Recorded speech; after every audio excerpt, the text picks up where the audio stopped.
I am the Tofu Golem. Please enjoy the video. You begin by turning on the mobile hotspot on your phone and writing down the SSID and password so you don't hunt for them later.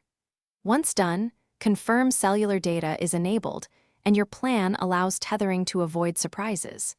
Make sure your Windows 10 computer's Wi-Fi is active by clicking the network icon in the taskbar.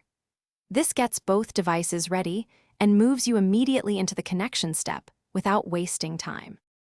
You now select the hotspot from the Windows network list, click the taskbar network icon, and find the SSID you noted. Next, click Connect and carefully type the password, case matters, then choose private if you trust the network or public for safety.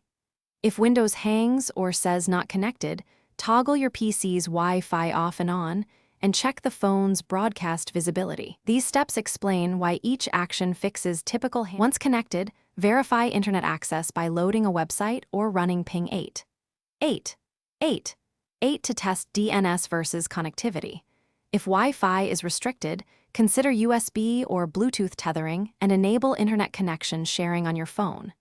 If something goes wrong, restart both devices first, then update the PC's Wi-Fi driver or use Windows Network Reset to clear stubborn configuration issues. This final sequence ensures you understand both how to finish the connection and a single, effective troubleshooting step to try when connections fail. Thanks for watching. Consider subscribing if we helped you today.